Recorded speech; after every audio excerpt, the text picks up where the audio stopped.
ahli hikmah itu dari 4 kitab, Taurat, Zabur, Injil, Quran, ini diambil intisarinya sama ahli hikmah. Itu apa?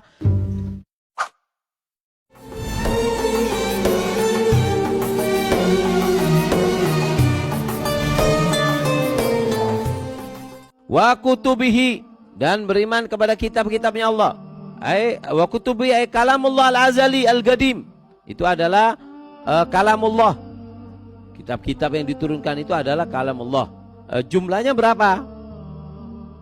Dikatakan jumlahnya kitab itu ada 104. Yang wajib kita ketahui ada 4. 6. Al-Quran diturunkan kepada Nabi kita Muhammad. Terus Injil kepada Nabi Isa. Zabur kepada Nabi Daud. Nabi Musa diberikan Taurat. Ini 4. Ada 100 yang belum kita sebutkan, yaitu adalah Nabi Adam diberikan 10 suhuf. Mungkin bisa diartikan suhuf itu kayak lembaran gitu, 10 lembaran. Nabi Syith 50. Nabi Idris 30. Nabi Ibrahim 10. Dan kitab-kitab yang diturunkan oleh Allah ini sebagian besar juga diturunkan di bulan Ramadan. Suhufnya Nabi Ibrahim diberikan oleh Allah awal laila fi Ramadan, malam pertama bulan Ramadan. Terus Taurat di hari ke-6 di bulan Ramadan. Injil di 13 Ramadan. Dan Al-Quran di 17 Ramadan. Ini atas pendapat yang mayoritas para ulama, walaupun di dalamnya ada khilaf. Naam. Ikhtarul hukama minal kutubil munazzal min indillah. Ahli hikmah itu dari 4 kitab, Taurat, Zabur, Injil, Quran, ini diambil intisarinya sama ahli hikmah, sama orang-orang yang ahli hikmah, cendekiawan. Diambil apa sih? Dari Zabur 1 aja, cuma kita ambil 1 yang paling super. Dari Taurat, dari Injil, dari Al-Quran. Dikatakan oleh para ahli hikmah, mereka para ahli hikmah sepakat mengambil dari Taurat ada kalimat yang sangat istimewa. Itu apa? Man qana'a syabi'ah. Siapa orang yang punya sifat qanaah, menerima apa adanya, syabi'ah, hidupnya akan selalu kenyang, hidupnya akan selalu kaya. Sampai dikatakan oleh Sayyidina Ali bin Abi Thalib, kafa bil qanaati malikan wa bi husnil khuluqi na'iman. Cukup orang itu dengan sifat qanaah bisa menjadi raja, seperti kayak raja hidupnya tenang. Al-Habib Ahmad bin Umar Al-Hinduan, beliau pernah mengatakan bahwasannya al-faqru huwa khauful faqri. Kapan sih orang itu dikatakan miskin? Khauful faqri, ketika dia takut miskin. Kapan ada orang di dalam hatinya takut miskin? Itu adalah orang yang miskin. Terutama wanita ya. Wanita harus bisa mengendalikan dirinya.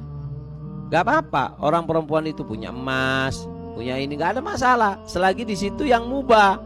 Tapi terkadang perempuan itu terlalu nafsu semangat sampai punya gelang hampir setengah kilo. Ya Allah. Al-Habib Alwi bin Zain Al-Habsyi, beliau pernah mengatakan, Man tata'annak minan nisa fil huli wal libas wa taf'am ma la yaf'al khiyarun nas tusab thalatha hisal. Jika ada seorang wanita yang dia terlalu rakus tamak, artinya tamak itu memiliki sesuatu yang berlebihan, maka apa? Allah hukum dia dengan 3 hal. Perempuan kalau sudah tamak dengan harta dihukum dengan 3 hal. Apa yang pertama? Imma antamut wala tatamatta bilubsi. Orang kalau punya sifat tamak kepada harta, dia hanya dapat keinginan tapi nggak mungkin bisa memiliki. Ingin ini nanti kalau panen ini mau beli emas itu, kalau panen mau beli ini, kalau cuman. Kapan ada sifat tamak di dalam dirinya, apa yang diinginkan semakin dijauhkan oleh Allah. Ini hukumannya. Sampai mati nggak mungkin menikmati apa yang diinginkan. Ini hukuman pertama. Yang kedua, tuhramul aulad. Diharamkan oleh Allah memiliki keturunan yang soleh-solehah. Nggak mungkin dapat anak yang soleh-solehah. Kenapa? Pikirannya untuk harta, emas ini dan itu. Kapan mau mendidik anak? Dan yang ketiga adalah yusafir zaujuha wa yatrukuha armalah. Maka apa? Suaminya nggak kuat, dihukum oleh Allah, suaminya nggak kuat, suaminya kabur. Dan beliau Habib Alwi Zain mengatakan waqad ra'aina ayanan, dan ini sudah terjadi dan aku melihat banyak sekali. Dari kitab Zabur diambil satu hikmah. Apa? Man sakata salima. Orang kalau banyak diem, bisa mengendalikan lisannya, dia akan selamat.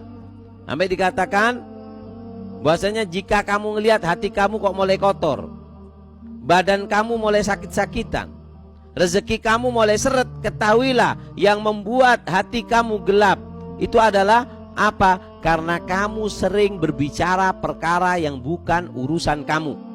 Dikatakan oleh Muhammad bin Ajlan, innamal kalamul arba, kalau mau berbicara itu 4. Untuk apa? Berbicara seputar Al-Quran, berbicara seputar zikir, berbicara tentang ilmu yang berhubungan mencari ilmu, tanya masalah, tanya ilmu. Yang keempat, berbicara perkara yang membantu kamu urusan dunia. Ini berbicara untuk apa nih? Al-Quran, zikir, tanya ilmu, atau bisnis. Kalau selain ini jangan sudah. Sampai Syekh Abdullah bin Mubarak, dari bahayanya ya lisan, sampai dikatakan oleh Nabi SAW mengatakan bahwasanya ata'lamuna manil muflis, apa kamu tahu orang bangkrut? Orang bangkrut yang tokonya habis tapi nggak ketahuan modalnya habis juga ya Rasulullah. Atau orang yang sawahnya kena banjir, kena ini. Kata Rasulullah, orang muflis, orang bangkrut adalah orang yang banyak sholat, banyak puasa, banyak ibadah, banyak ini, banyak itu, kebuatan baiknya banyak, tapi syatama hadza wa dzalama hadza wa syatama hadza wa dzalama hadza. Ibadahnya banyak, modalnya banyak, tokonya besar, tapi bocor dari sini. Mau bicarakan ini kurang, bicarakan ini dan bicarakan itu, sehingga nanti di hari kiamat dia menemui Allah banyak hutangnya. Amalnya banyak, tapi nanti di hari kiamat banyak tamunya dia. Ya Allah, dia dulu membicarakan saya, ambil pahalanya. Ya Allah, dia dulu mencaci saya, dia dulu ghibah saya, diambil, bangkrut.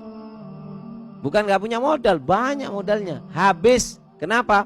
Karena kejelekan yang dia lakukan. Makanya Syekh Abdullah bin Mubarak beliau mengatakan, lau kuntu mukhtaban li ahad, kalau sampai aku itu mau ghibah, mau membicarakan orang, maka apa? Lagtabtu walidai li'annahuma ahakku bihasanati. Kalau memang aku harus membicarakan orang, harus aku mencaci orang, orang yang pantas aku caci adalah orang tuaku. Kenapa mencaci orang tua? Li'annahuma ahakku bihasanati.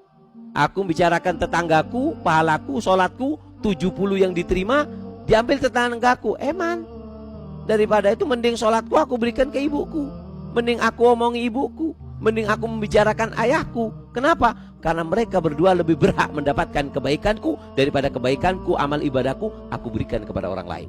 Yang ketiga, diambil dari Injil. Ahli hikmah mengeluarkan satu dari Injil. Apa? Mani'tazala naja. Siapa orang yang menyendiri, mau bersepi diri, menjauhi manusia, naja. Itu adalah kunci keselamatan. Selamat adalah ketika kita menjauhi manusia. Imam Sirri As-Sigiti beliau mengatakan, siapa orang yang ingin agamanya selamat, hatinya tenang, pikirannya nggak sumpek, maka falyatazilin nas, maka jangan sering kumpul dengan orang. Dan yang keempat dari Al-Quran apa?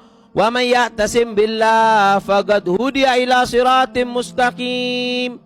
Orang kalau kepingin jalannya benar harus berpegang teguh dengan talinya Allah. Bagaimana cara berpegang teguh dengan talinya Allah supaya nggak kebawa ke kanan kiri? Yaitu ada 2, Kitabullah wa sunnatur Rasul. Kitabnya Allah, Al-Quran, dan juga ajaran Nabi. Inni taraktu fikum ma in tamasaktum bihima lan tadillu ba'di. Kalau nggak kepingin tersesat, pengen pegang teguh dengan Allah, Al-Quran, dan juga syariat daripada Nabi Sallallahu Alaihi Wasallam. Naam.